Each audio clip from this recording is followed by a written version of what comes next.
As anticipated, just like Burkina Faso, it has happened again. And this time, the irony is so loud that I need you to sit down and hear me out, because what I'm about to tell you is going to make some of you very uncomfortable. It's going to make some of you angry, and it's going to make some of you question everything you thought you knew about the alliance of Sahel states and its relationship with the United States, just like me. On February 26, 2026, the Republic of Niger signed a 5-year bilateral health cooperation memorandum of understanding with the United States of America under the America First Global Health Strategy. Niger, the country that expelled the United States military from the $110 million drone base in Agadez. The country that told France to pack its bag and leave. The same country that shut the door on Western forces and partnered with Russia. The country that, alongside Burkina Faso and Mali, formed the alliance of Sahel states as an act of defiance against Western control. That country, that same country, just signed a document that says, America first, right there in the little, or title. Now, let me tell you what I said. When Burkina Faso signed this same deal, I said I was heartbroken. I said I was disappointed.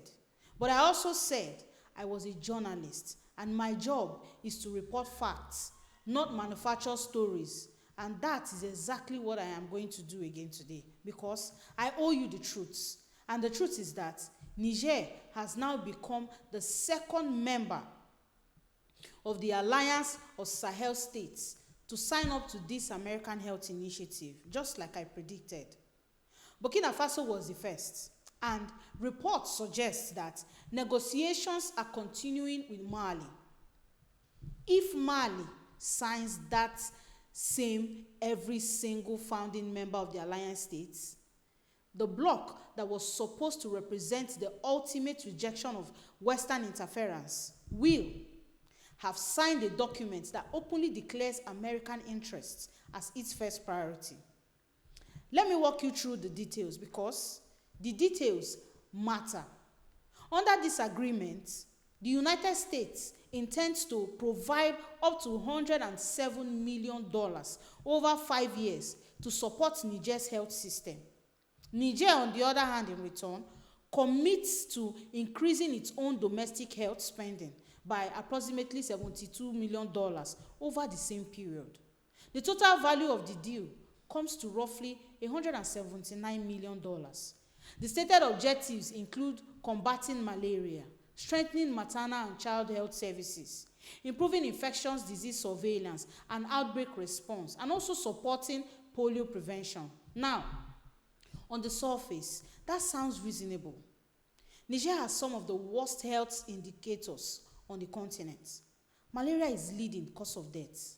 Maternal mortality is catastrophically high, and the health infrastructure in many parts of the country is barely functional.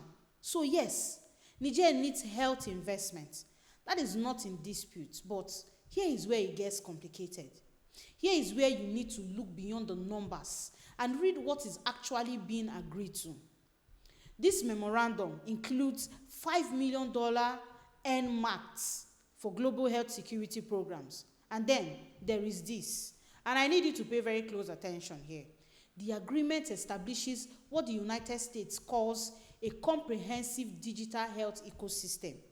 That ecosystem includes an integrated suite of 6 health information systems: electronic medical records, laboratory management systems, pharmacy management systems, surveillance and outbreak response systems, commodity inventory tracking, and a national data warehouse. Let me say that again so it sinks in case you didn't hear me the first time. The United States is not just giving Niger money for clinics and medicine.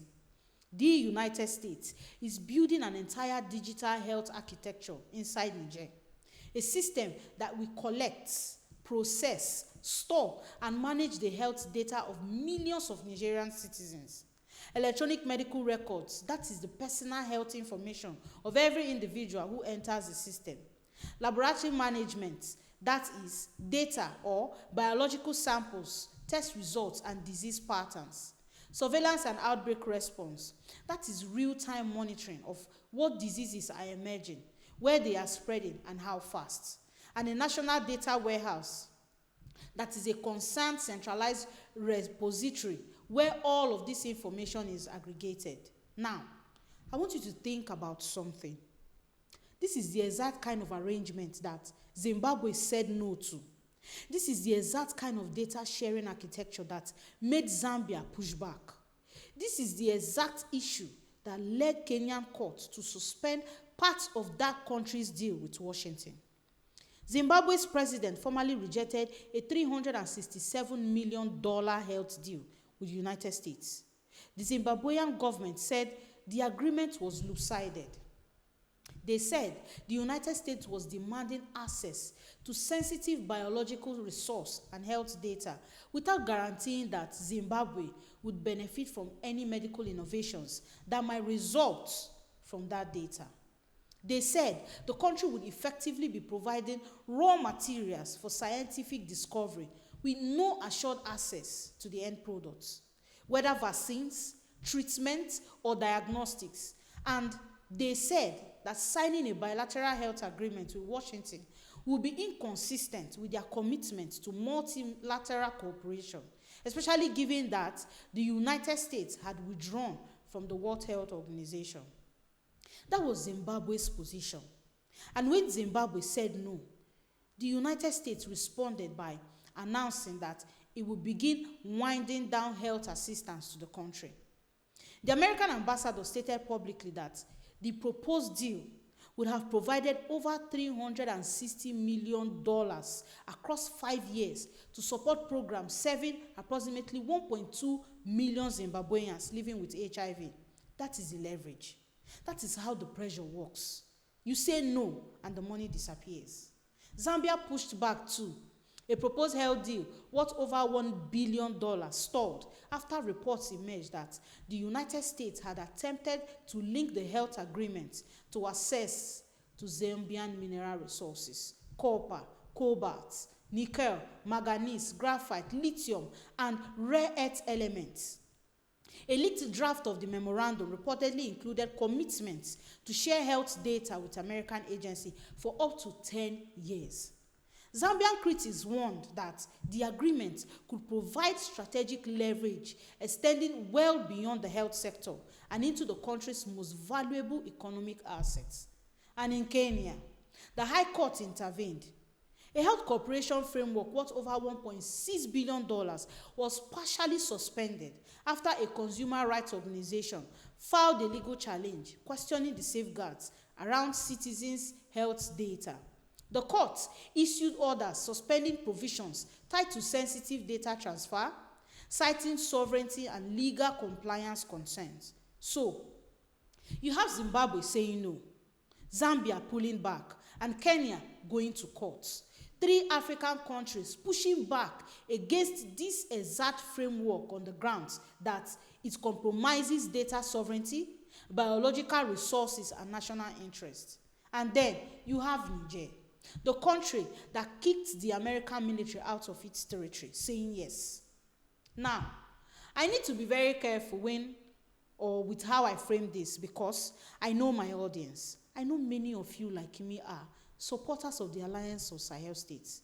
I know many of you look at General Tiani's leadership in Niger and see a country, a dear country that has shown extraordinary courage in standing up to Western pressure. And you are right. Niger has shown courage. The expulsion of American forces from Agadez was one of the most significant acts of sovereignty we have seen on the African continent in the last decade. The $110 million drain base that the United States built, which is the largest construction project ever led by the American Air Force, was handed back to Niger. Over 1,000 American military personnel were sent home. The withdrawal was completed by September 2024. That was real. That happened. And it changed the balance of power in the Sahel. But here is what I have said before, and I will say it again. Sovereignty is not a switch you flip once. It is a daily practice. It is a constant negotiation, and sometimes the same country that says no in one sector says yes in another. This is what analysts are calling strategic compartmentalization. Niger is not putting all its eggs in one basket. In security and defense, Niger has depended or deepened ties with Russia. In January 2024, the two countries formalized a defense pact, and by April, Russia had delayed military instructors and equipment to support Niger's armed forces. In July 2025, Russia State Energy Corporation signed a nuclear cooperation agreement with Niger, including plans to build nuclear power plants and overhaul the country's energy infrastructure. Russia's energy minister himself flew to Niamey in January with the ambassador, and he presented credentials directly to General Tiani. And when the Niamey airport attack came, General Tiani publicly thanked Russian troops for defending their sector. For infrastructure and energy, Niger continues to engage with China. For defense and military capacity, Niger is firmly in Russia's corner. And now, in public health, Niger is maintaining structured cooperation with the United States. This is a multi-vector foreign policy, and I understand the logic behind it. Niger's health system is in crisis. The country cannot afford to turn away $107 million in health funding when its citizens are dying from preventable diseases, when children are dying from malaria, when mothers are dying in childbirth.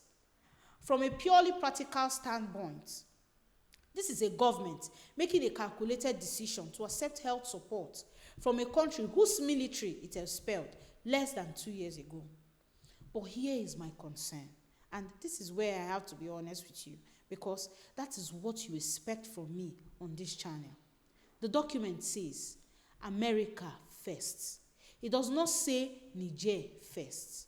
It does not say Africa first. It says, and I repeat, America first. And the United States government have been very clear about what that means.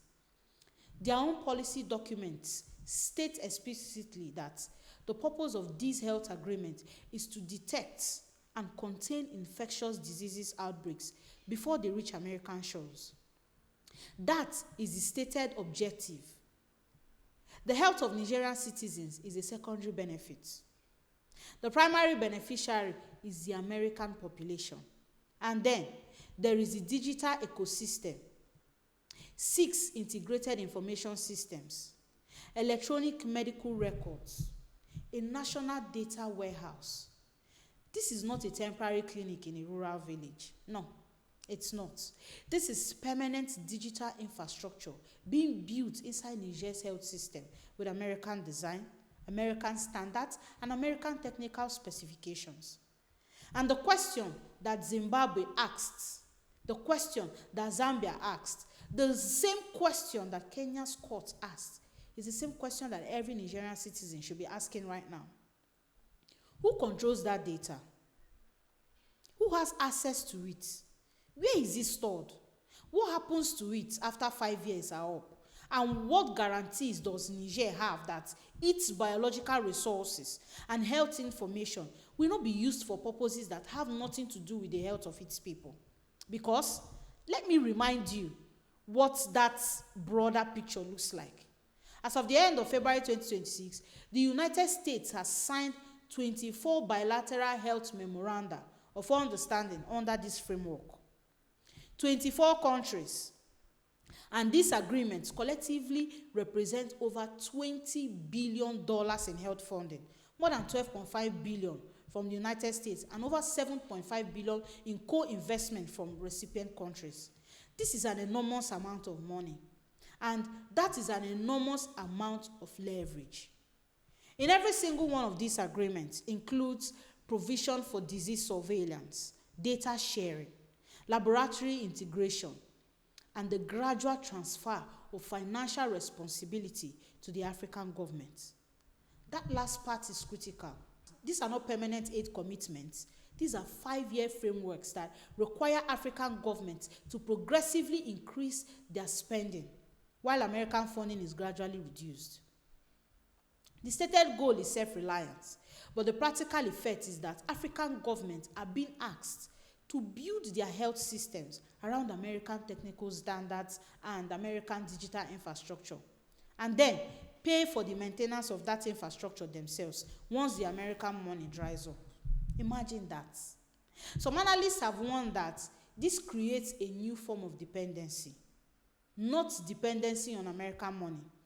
That is temporary, but dependency on American systems, American platforms, American data, architectures, and once you are locked into those systems, you are locked in.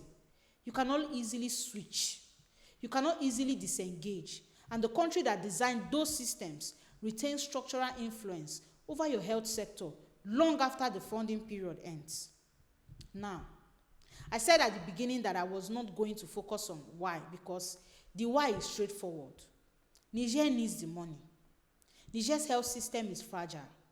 And the United States offered $107 million, and no other partner was offering for this specific purpose.